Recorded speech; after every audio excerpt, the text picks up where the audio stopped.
Kali ini saya akan membahas studi kasus terhadap kantor akuntan publik Arthur Andersen pada skandal perusahaan Enron. Silakan diikuti ya. Salah satu lini kehidupan masyarakat dunia ini adalah kegiatan bisnis.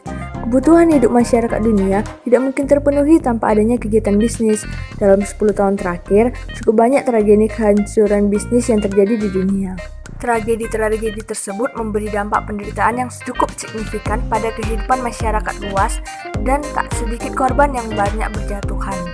Sebagian besar tragedi tersebut dipicu oleh adanya pengabaian etika dalam setiap kegiatan bisnis.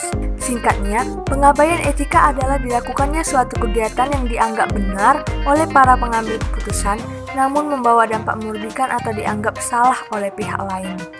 Contoh pengabaian etika tersebut adalah praktek kecurangan, penyuapan, window dressing, dan lain sebagainya. Sebelumnya kita akan bahas pengertian. Yang pertama, pengertian etika. Etika adalah aturan atau pola tingkah laku yang dihasilkan oleh akal manusia yang berupaya dalam menentukan baik buruknya perbuatan yang dilakukan manusia. Etika ini sering diidentikan dengan moral. Sementara itu, etika profesi adalah sarana untuk praktisi profesi mengendalikan diri agar tetap terjaga profesionalitasnya.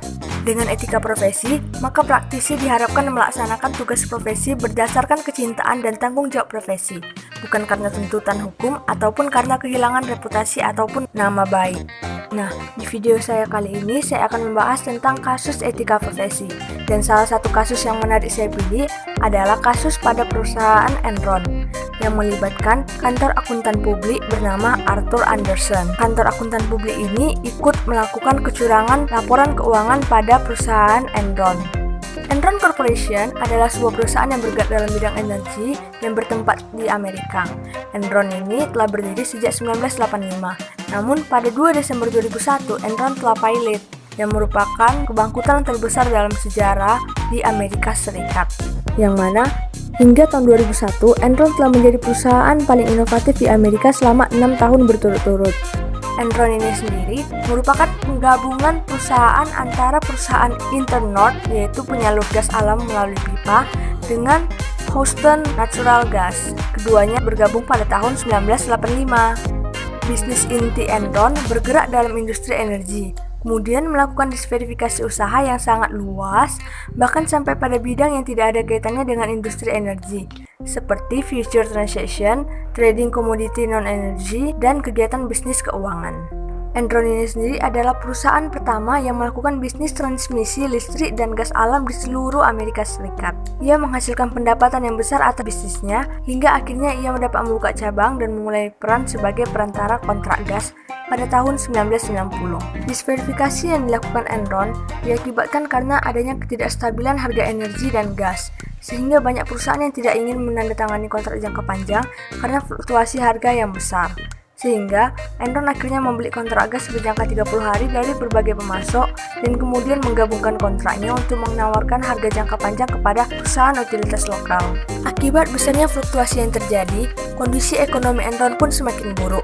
Hal itulah yang menyebabkan Enron akhirnya membuat kecurangan pada laporan keuangannya dengan melebih-lebihkan laba usahanya dan mengurangi jumlah utang-utang yang dimilikinya. Awal terungkapnya mega skandal ini bermula ketika manajemen perusahaan Enron telah melakukan penggelembungan nilai pendapatan senilai 600 juta US dollar dan menyembunyikan utang senilai 1,2 miliar US dollar. Tentunya untuk menggelembungkan nilai-nilai pendapatan dan menyembunyikan utang sebesar itu diperlukan keahlian tinggi dari para profesional yang bekerja atau disewa oleh Enron untuk menyulap angka-angka tersebut. Dengan kata lain, terjadi sebuah kolusi tingkat tinggi antara manajemen Enron, analis keuangan, para penasihat hukum, dan auditornya.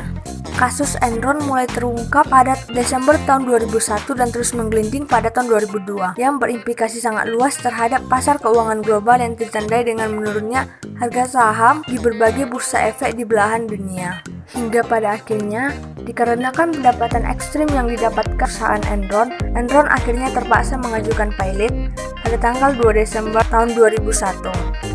Perusahaan Enron telah melakukan kebohongan besar dalam memberikan bukti otentik pelaporan kinerja perusahaan yang berupa laporan keuangan selama bertahun-tahun. Dalam bisnisnya tersebut, Enron menggunakan 2 trik akuntansi yang cerdik untuk meningkatkan kinerjanya. Yang pertama, Manajer menggunakan entitas tujuan khusus atau special purpose entity, yang mana entitas tujuan khusus tersebut dilakukan untuk menyembunyikan kerugian dan memindahkan kewajiban serta aset yang rusak dari laporan keuangan perusahaan mereka. Perusahaan Enron memiliki hutang yang cukup besar hingga 75% dari nilai pasar saham pada tahun 1987. Namun pada pelaporannya dia mengurangi angka hutangnya dari yang sebenarnya dengan menggunakan metode nilai pasar, sehingga yang dilaporkan adalah aset berdasarkan nilai pasar.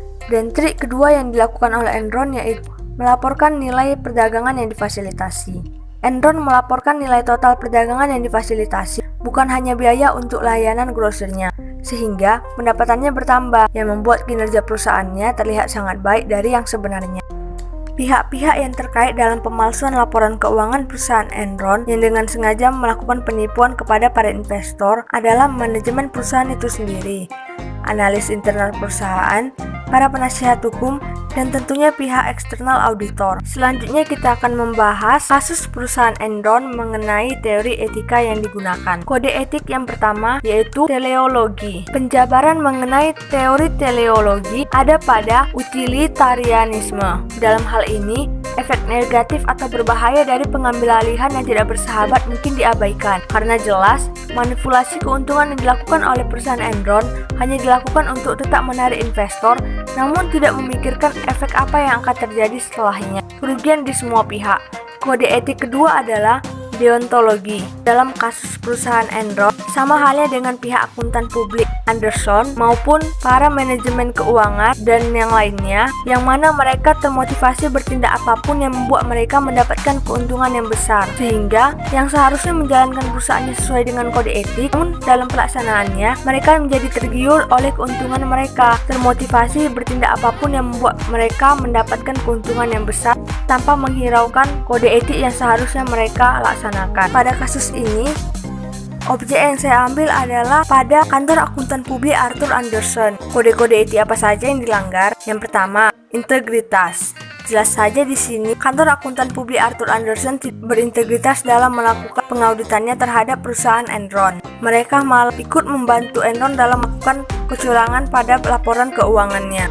Yang kedua, pelanggaran terhadap perilaku profesional. Dan jelas saja pada kasus ini KAP Arthur Andersen telah melanggar peraturan perundang-undangan yang berlaku. Dan karena kecurangan tersebut telah mengakibatkan tercemarnya nama baik KAP Arthur Andersen, kode etik yang selanjutnya dilanggar yaitu objektivitas. Dalam kasus ini, KAP Andersen malah telah membiarkan bias dan membiarkan terjadinya perbenturan kepentingan pengaruh dari dalam perusahaan seperti manajemen perusahaan tersebut. Dan selanjutnya yang sangat dilanggar oleh KAP Andersen yaitu independensi. Sikap independensi artinya bebas dari pengaruh dan tidak memihak terhadap pihak manapun, baik terhadap entitas yang bertanggung jawab atas penyusunan laporan keuangan maupun terhadap para pengguna laporan keuangan tersebut.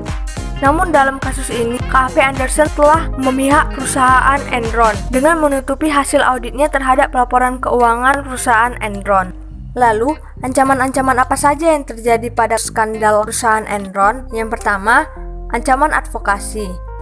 Dalam hal ini, KAP Andersen yang telah membuat suatu pernyataan palsu atas hasil audit laporan keuangan perusahaan Enron. Yang kedua, ancaman kedekatan, yaitu ancaman yang terjadi ketika seorang akuntan profesional memiliki hubungan kedekatan atau sudah kenal lama dengan klien atau pemberi kerja, sehingga akuntan menjadi lebih bersimpati dengan kepentingan mereka.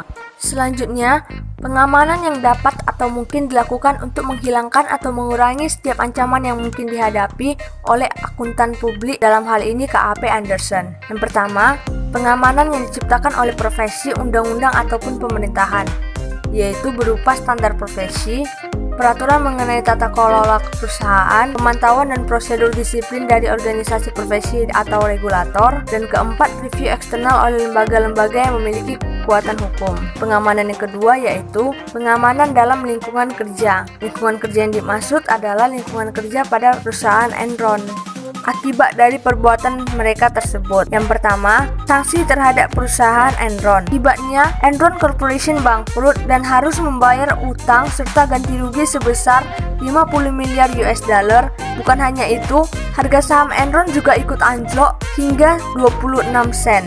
Yang kedua, pada mantan CEO Kenneth Lay dan Jeffrey Skilling, di mana Kenneth dijatuhi hukuman penjara 45 tahun dan Jeffrey 24,3 tahun serta ganti rugi sebesar 45 juta US dollar kepada para investor dan pegawai. Selanjutnya terhadap KAP Arthur Andersen. KAP Arthur Andersen menawarkan ganti rugi sebesar 750 juta US dollar untuk menyelesaikan berbagai gugatan hukum yang diberikan kepadanya. Namun, tetap saja KAP Arthur Andersen selanjutnya dilarang melakukan kontrak pekerjaan dengan lembaga pemerintahan apapun di Amerika Serikat. Sekian penjelasan saya terhadap kasus kantor akuntan publik Arthur Andersen pada perusahaan Enron. Mohon maaf atas kekurangannya dan terima kasih telah mendengarkan.